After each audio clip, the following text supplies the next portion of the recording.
Welcome back to NFL Live. Time now for some regional flag football tournament action hosted by the New York Jets. 86 teams competed, including the high school girls division winner, THT Blue, who got stellar play from NFL Flag Player of the Year finalist Ava Rotondi. THT Blue outscored their opponents 77-13 over the weekend. And then coming up next for flag football, the Commanders, Saints, and Colts all hold their regional tournaments this weekend. To find a league near you, visit NFLflag.com. New on NFL Live, Drake Maye and the Patriots on a 5-game win streak. Here's Mike Vrabel on how the Patriots' deep passing game has come together. I think the guys that he's been throwing to have helped him, and I think he stays patient. I don't think he panics and launches it or throws it 7 yards out of bounds. But I think there's been a lot of improvement from training camp and seeing some of those passes, and I'm glad we saved them for the regular season. So I think there's a lot of things that go into it. Certainly when you do those longer developing routes, there has to be a good pocket, for the quarterback to step up in, and I think that's been the case as well. It's interesting how he credited the O-line there as well. We can all see this offense clicking. What have you noticed about the success in New England, Dan? Well, confidence is the requisite to greatness, and it's elite coaching right now that's instilling awesome belief, and they're hunting defenses. I want you guys to listen to this from offensive coordinator Josh McDaniels in New England. Back off, 37. Back off, 37. Back inside. Yes. Got him. Got him. Got him. Got him. Got him.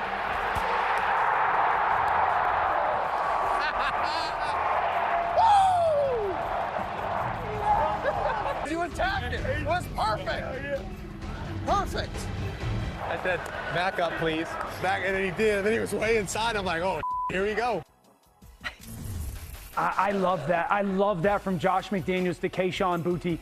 Boutte right now is third in the NFL when it comes to yards per catch. I think he's top 5 in the NFL in touchdowns. If you ask most NFL fans, is that the case? They would say absolutely not. But this young man, what you're seeing is a coach understanding who he is, a coach believing in him, and then his talent getting the chance to shine. And it's one of the reasons that we've all praised Drake Maye, rightfully so, and his ability to throw the football downfield.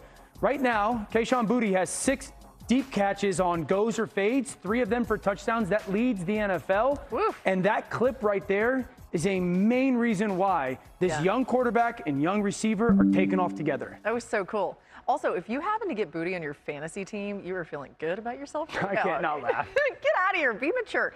All right, new on NFL Live. Trevor Lawrence and the Jags back from the bye week. Here's Liam Cohen on getting Brian Thomas Jr. going.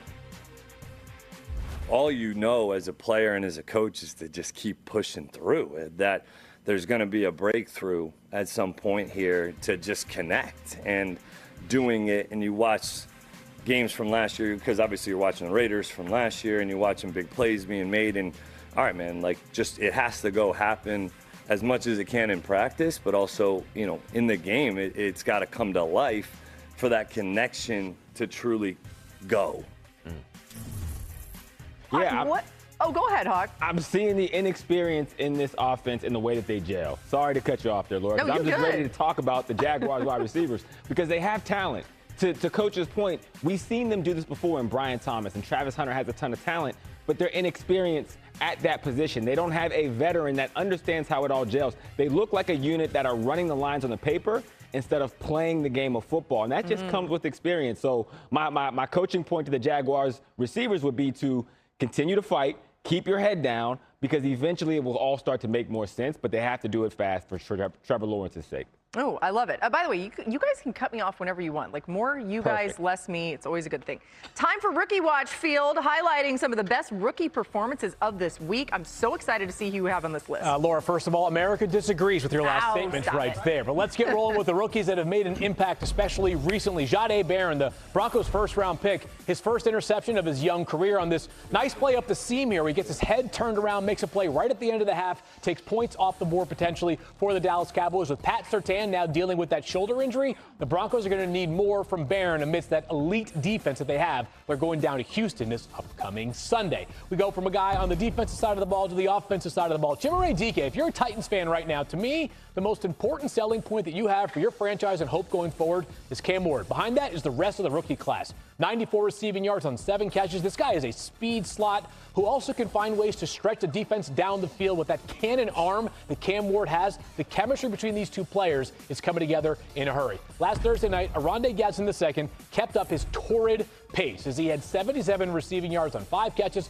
plus a touchdown. All that came in the first half. This guy can truly stretch the field. He was a wide receiver when he got to Syracuse for college, became a tight end. The question mark coming into the NFL was how much of a blocker can he be? So far, the early returns are excellent for this guy who has added a new element to maybe the deepest top 3 receiver trio in the entire NFL, Dano. I think the thing that's been most impressive to me, and you tell me if this was the case coming out of school, is for a guy that's really athletic, it's not a just get him the ball in space type of play. He's understanding defenses. He's getting vertically. He's understanding like when to separate versus man, when to sit versus zone. Was that the expectation? Back in Syracuse, it was a lot of like, let this guy go out there and dance and just make things happen with his feet. But again, maybe we have to rethink how much it matters if a guy can really hold his own at the point of attack as a blocker when he's got incredible speed, great length, and incredible hands as well. He reminds me a little bit, maybe not as physically frame-wise gifted, but Jimmy Graham, where you're just kind of going out there, being athletic and making plays on the football. So far, what he has done, Laura, is nothing short of excellent over the past 3 games, especially this Chargers offense certainly has a lot of high-flying pass-catching options. Yeah, remember, that was the story last year. We wanted him to get more, and they've really done that. Welcome to NFL Live. It's Wednesday. The league speaks today. Look at this. Patrick Mahomes and Josh Allen both talking before their marquee matchup on Sunday. Kevin O'Connell on J.J. McCarthy's return. We'll get to that in just a few moments. Plus, a full lineup of coaches and players from around the league. We're all here, our regular Wednesday crew. We got Hawk, we got Phil, we got Dan. By the way, apparently Hawk has a really great Halloween costume that he's going to wear on TV tomorrow. We're not going to tell you anything more about it. Whoa. TMI. Sorry.